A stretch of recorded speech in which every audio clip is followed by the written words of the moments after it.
नमस्कार, मी सरिता कौशिक. गोवर्धन प्रस्तुत बाप्पा माझा पॉवर्ड बाय सिस्का LED मध्ये आपलं सगळ्यांचं स्वागत आहे. संपूर्ण महाराष्ट्रामध्ये बाप्पा विराजमान झाले आहेत. मात्र आज आपण दर्शन घेणार आहोत नागपूरच्या भेंडे लेआउट येथील सार्वजनिक बाल गणेशोत्सव मंडळाच्या गणपतीचं. अत्यंत सुंदर देखणी अशी ही मूर्ती आहे. आपण बघू शकता की इथं बाप्पा किती डौलानं विराजमान झाले आहेत. याला राजमहालाच्या स्वरूपामध्ये बाप्पांना बसवण्यात आलेला आहे. मात्र लोकमान्य टिळक यांनी जो संदेश देण्यासाठी म्हणून सार्वजनिक गणेश उत्सवाची सुरुवात केली होती, तो संदेश हे लोक या डौलामध्ये विसरले नाहीये. तर अत्यंत सुंदर असा पंचतत्व हेच जीवन तत्व असा संदेश इकडल्या लोकांनी दिलेला आहे. ही जी सर्व आयोजक मंडळी आहेत, या सर्व आयोजकांनी अनेक महिने काम करून लोकांपर्यंत बाप्पाच्या दर्शनाबरोबरच हा संदेश सुद्धा पोहोचला पाहिजे यासाठी भरपूर मेहनत केली आहे. त्यामुळे आपण बघूया की हा संदेश काय आहे आणि तो कसा दिलेला आहे. सुरुवातच मुळी इकडल्या दर्शनाची पंचतत्व हे जीवन तत्व आहे हे दाखवणारी आहे. आपण बघू शकता की अशा पद्धतीनं ही पृथ्वी आणि पृथ्वी ही हिरवी पाहिजे. ती हिरवी हवी असेल तर त्याला मनुष्याच्या हाताची, मनुष्याच्या प्रयत्नाची गरज आहे हे दाखवणारा हा देखावा आहे. मात्र खरा संदेश हा आत आहे. मनुष्याचं जीवन म्हणजेच पंचतत्व हे दाखवण्यासाठी हा पहिला हॉल आहे.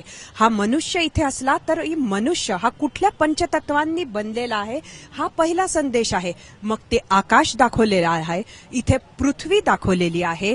त्या पुढं आपण बघितलं तर वायू आहे. वायू हा अगदी आपण बघतो आहोत हरणावर बसलेला आहे, जे जल ही मगरीवर बसलेली आहे. आणि इथं आपण बघू शकतो अग्नी. मात्र आता पुढे या पंचतत्वांचं काय होतं आहे हे आपल्याला दुसऱ्या हॉलमध्ये दाखवलंय. बघूया. या पंचतत्वांना मारक ठरतो आहे ग्लोबल वॉर्मिंगचा राक्षस. आपण बघू शकतो की ही पृथ्वी आणि पृथ्वीच्या समोर हा ग्लोबल वॉर्मिंगचा राक्षस. ग्लोबल वॉर्मिंग दाखवण्यासाठी इथं अनेक गोष्टी करण्यात आलेल्या आहे. मग वाढतं तापमान आणि त्यामुळे वितळणारा बर्फ असो, तर सध्या ग्लोबल वॉर्मिंगमुळे शेतीचे हाल सुद्धा दाखवले आहे. त्यामध्ये वृक्षतोड सुद्धा आली. तर दुसरीकडे शहरीकरण आणि त्यामुळे आलेले ही जी सर्व वाहनं आहेत त्या वाहनांमुळे सुद्धा काय होत आहे हे दाखवलं आहे. वायू प्रदूषण दाखवलं आहे. त्यामध्ये औद्योगिकरण हे सुद्धा दाखवण्यात आलेलं आहे. त्यामुळे जल, वायू, पृथ्वी या सगळ्यांचं कुठल्या पद्धतीनं प्रदूषण होत आहे हे यामध्ये दाखवलेलं आहे. ग्लोबल वॉर्मिंगच्या या राक्षसामुळे काय होत आहे हे दाखवलेलं आहे. आपण बघू शकतो या तिसऱ्या हॉलमध्ये येत्या 50 वर्षांमध्ये माणसाची हाल काय होतील हे यामध्ये दाखवलं आहे.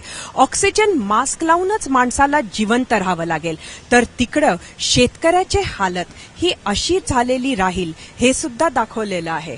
तिथं आपण अजून पुढे पाहिलं तर ज्वालामुखीचा राक्षस सुद्धा दाखवलेला आहे. संपूर्ण बर्फ हा वितळून सुनामी येईल हे सुद्धा दाखवलं आहे.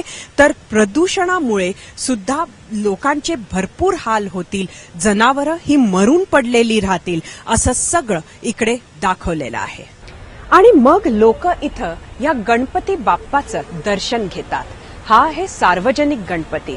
मात्र महाराष्ट्रात अनेक लोक आपल्या घरांमध्ये सुद्धा बाप्पांना या दिवसात विराजमान करतात. मने भावे त्यांची पूजन करतात. त्यांच्यासाठी सुंदर आरासही बांधतात. या सुंदर आरास आणि ह्या सुबक मूर्त्यांचे कौतुक करायला ABP माझा विसरत नाही. आणि त्यामुळे यंदाही दरवर्षीप्रमाणेच ABP माझानं घरगुती गणपती स्पर्धा ही आयोजित केली आहे. याला प्रचंड प्रतिसाद मिळालेला आहे.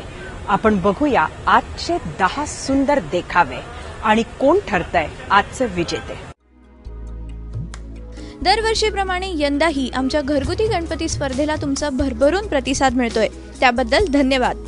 आजचे 10 भाग्यवान स्पर्धक आहेत: पंकज भागवत, पुसद, यवतमाळ;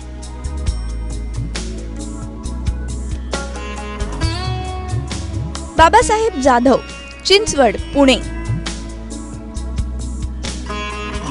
संकेश रेणुशे, विलेपार्ले, मुंबई.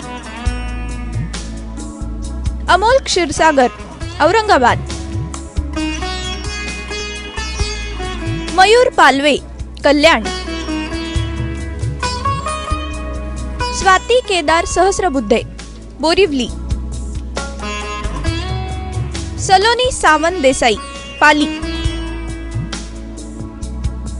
सुरेश शंकर भंबेरे, ठाणे.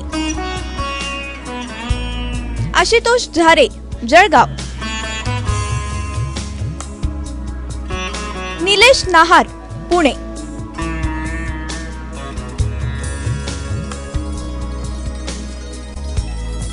आणि आजच्या विजेत्या आहेत स्वाती केदार सहस्रबुद्धे. विजेत्यांचं हार्दिक अभिनंदन. या संदेशाचा शेवट अत्यंत सकारात्मक असा केलेला आपण बघू शकतो, कारण आपण ग्लोबल वॉर्मिंगच्या या राक्षसापासून जगाला कसं वाचवू शकतो आणि जग वाचू शकतं हा शेवटचा संदेश इथं दिलेला आहे. आणि हे तेव्हाच होऊ शकतं जर का पर्यावरण आणि मनुष्यानं एका तराजूच्या बॅलन्समध्ये स्वतःला ठेवलं तर. कुठल्या पद्धतीनं, मग ते सोलरची एनर्जी असो किंवा त्याचबरोबर झाडे लावण्याचं असो किंवा प्राण्यांना जीवनदान देणं असो, या सर्व पद्धतीतून आणि त्याबरोबरच स्वच्छ भारताचा सुद्धा एक संदेश देऊन संपूर्ण ग्लोबल वॉर्मिंगचा हा जो राक्षस आहे त्याला सामोरं जाऊ शकतो आणि पृथ्वी ही अत्यंत सुखी होऊ शकते हा संदेश इथं दिलेला आहे. आपण बाप्पा माझामध्ये आता घेणार आहोत एक छोटासा ब्रेक, पण ब्रेक नंतर आपण जाणार आहोत थेट आमच्या स्टुडिओत, जिथं महाराष्ट्राच्या कानाकोपऱ्यातून येत आहेत बाप्पांच्या बातम्या. गाव तिथं बाप्पामध्ये. आपण कुठेही जाऊ नका, पाहत रहा फक्त एबीपी माझा.